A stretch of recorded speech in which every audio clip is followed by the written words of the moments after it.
అండి అందరికీ నమస్కారం. Welcome back to our channel. ఈరోజు మన ఛానల్లో కరెంట్ అఫైర్స్ వచ్చేసి సెప్టెంబర్ మంత్కి సంబంధించిందండి. 16th to 38th వరకు అనమాట. సో ఎవరైతే గవర్నమెంట్ ఎగ్జామ్స్ కానీ కాంపిటేటివ్ ఎగ్జామ్స్ కానీ ప్రిపేర్ అయ్యే వాళ్ళు ఉంటారో సో ఈ నోట్స్ అనేది వాళ్ళకి యూస్ఫుల్గా ఉంటుంది. సో నా ఛానల్ అయితే ఫాలో అవ్వండి. మీ ఫ్రెండ్స్ అండ్ ఫ్యామిలీ మెంబర్స్కి వీడియో అనేది షేర్ చేయండి. పక్కనే ఉన్నటువంటి బెల్ ఐకాన్ కూడా యాక్టివేషన్ చేసుకోండి. అంతేకాకుండా ఛానల్కి అయితే ఒక హైప్ అయితే ఇవ్వండి. మీకు హైప్ ఆప్షన్ వస్తే హైప్ అయితే ఇవ్వండి. సో క్వశ్చన్ ఇంత పెద్దగా ఉంది కదా, ఆన్సర్ ఎలా అనేది ఆలోచించకండి. మన క్వశ్చన్ ఎంత పెద్దగా ఉంటే అంత మంచిది అనమాట. ఎందుకు అంటే మనకు క్వశ్చన్ని అర్థం చేసుకోగలిగితే ఆన్సర్ కూడా ఈజీగా చేయగలుగుతాము. ఇప్పుడు మనం చదివేటప్పుడు క్వశ్చన్ టు ఆన్సర్ అనేది ఈజీగానే అనిపిస్తుందండి. బట్ మనం ఎగ్జామ్ సెంటర్లోకి వెళ్ళిన తర్వాత చూస్తే మాత్రం మనం ఆన్సర్లు అదా ఇదా అని ఆ డైలమాలో పడిపోతూ ఉంటాము. సో కొంతమంది కోడ్స్ పెట్టుకుని కూడా చదువుతూ ఉంటారు కదా. సో అలాంటి కోడ్స్ ఏమైనా యూజ్ చేయాలనుకుంటే యూజ్ చేసుకొని ఆన్సర్ అనేది గుర్తుపెట్టుకోండి. చాలా యూజ్గా ఉంటుంది. అండ్ మీకు డౌట్ లేకుండా ఆన్సర్ అనేది ఈజీగా పెట్టేసి రావచ్చు ఇన్ టైంలో. ఈరోజు ముందుగా మన ఛానల్లో ఫస్ట్ బిట్ వచ్చేసి ఇటీవల భారత ప్రధానమంత్రి కర్తవ్య భవన్ను జాతికి అంకితమైతే చేశారు. ఇటీవల భారత ప్రధానమంత్రి కర్తవ్య భవన్ను జాతికి అంకితం చేశారు. అయితే ఈ కట్టడం గృహ 4 హరిత నిర్మాణ ప్రమాణాల అనుసారంగా నిర్మించారు. సో అయితే ఇందులో గృహ అనే అక్షరాలు దేనిని సూచిస్తాయి? ఇటీవల భారత ప్రధానమంత్రి కర్తవ్య భవన్ అయితే జాతికి అంకితం చేశారు. ఈ కట్టడం గృహ 4 హరిత నిర్మాణ ప్రమాణాల అనుసారంగా నిర్మించారు. అయితే ఇందులో ఉన్నటువంటి గృహ అనే అక్షరాలు దేనిని తెలియజేస్తాయి అంటే సమీకృత నివాస అంచనాల హరిత రేటింగ్ అంటే green rating for integrated habitated అసెస్మెంట్ను తెలియజేయడం జరుగుతుందన్నమాట.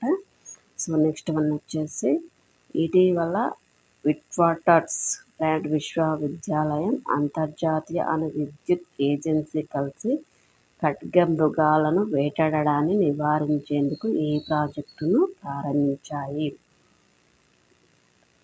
ఇటీవల విట్వాటర్స్ బ్రాండ్ విశ్వవిద్యాలయం, అంతర్జాతీయ అణు విద్యుత్ ఏజెన్సీ కలిసి ఖడ్గమృగాలను వేటాడడాన్ని నివారించేందుకు ఏ ప్రాజెక్టును ప్రారంభించాయంటే రైజోటోప్ అనే ప్రాజెక్టుని ప్రారంభించడం జరిగింది. అయితే వాటి కొమ్ములకు రేడియో యాక్టివ్ ఐసోటోపులను కట్టడం ద్వారా అంతర్జాతీయ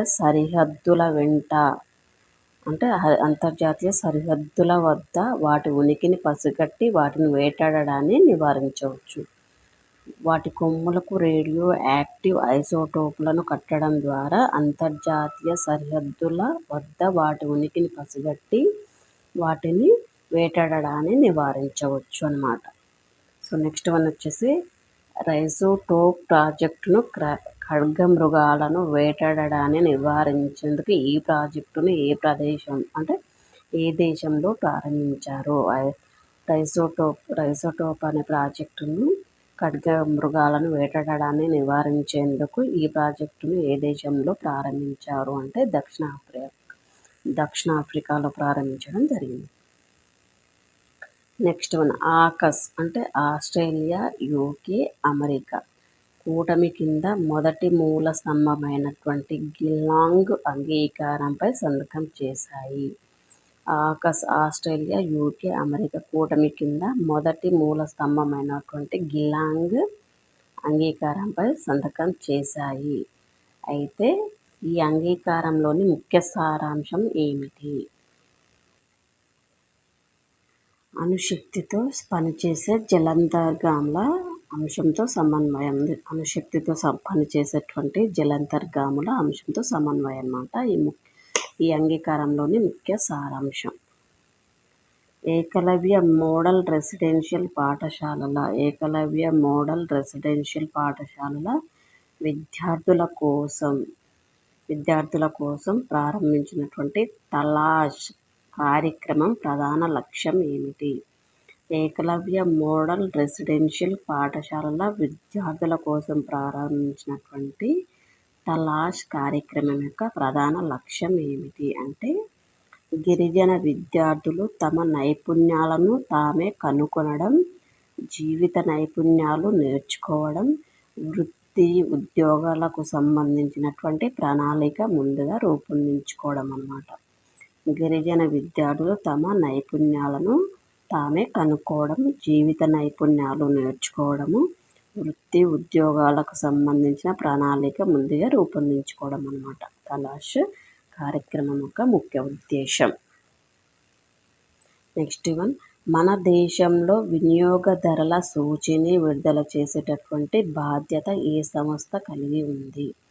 మన దేశంలో వినియోగదారుల సూచీని విడుదల చేసేటటువంటి బాధ్యత ఏ సంస్థ కలిగి ఉంది అంటే, గణాంకాలు కార్యక్రమాలు అమలు మంత్రిత్వ శాఖ. గణాంకాలు కార్యక్రమాలు అమలు మంత్రిత్వ శాఖ కలిగి ఉంది అన్నమాట. నెక్స్ట్ వన్, ఇటీవల కేంద్ర ప్రభుత్వం 71 కీలకమైన ఔషధ తయారీ ఉత్పత్తుల ధరలను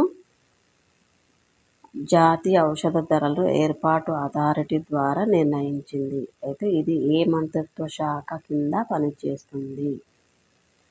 ఇటీవల కేంద్ర ప్రభుత్వము 71 కీలకమైనటువంటి ఔషధ తయారీ ఉత్పత్తుల ధరలను జాతీయ ఔషధ ధరలను ఏర్పాటు అథారిటీ ద్వారా నిర్ణయించింది. ఇది ఏ మంత్రిత్వ శాఖ కింద పనిచేస్తుంది అంటే, రసాయనాలు ఎరువుల మంత్రిత్వ శాఖ కింద పనిచేస్తుంది.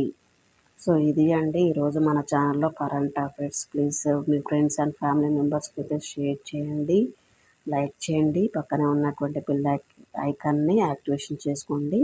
ఎప్పుడైతే నేను వీడియోస్ అప్లోడ్ చేస్తుంటానో అప్పుడు మీకు నోటిఫికేషన్ అనేది రావడం జరుగుతుంది. సో ప్లీజ్ నా ఛానల్ని అయితే ఫాలో అవ్వండి, ఫ్రెండ్స్కి షేర్ చేయండి. Thank you, all of you. Keep watching.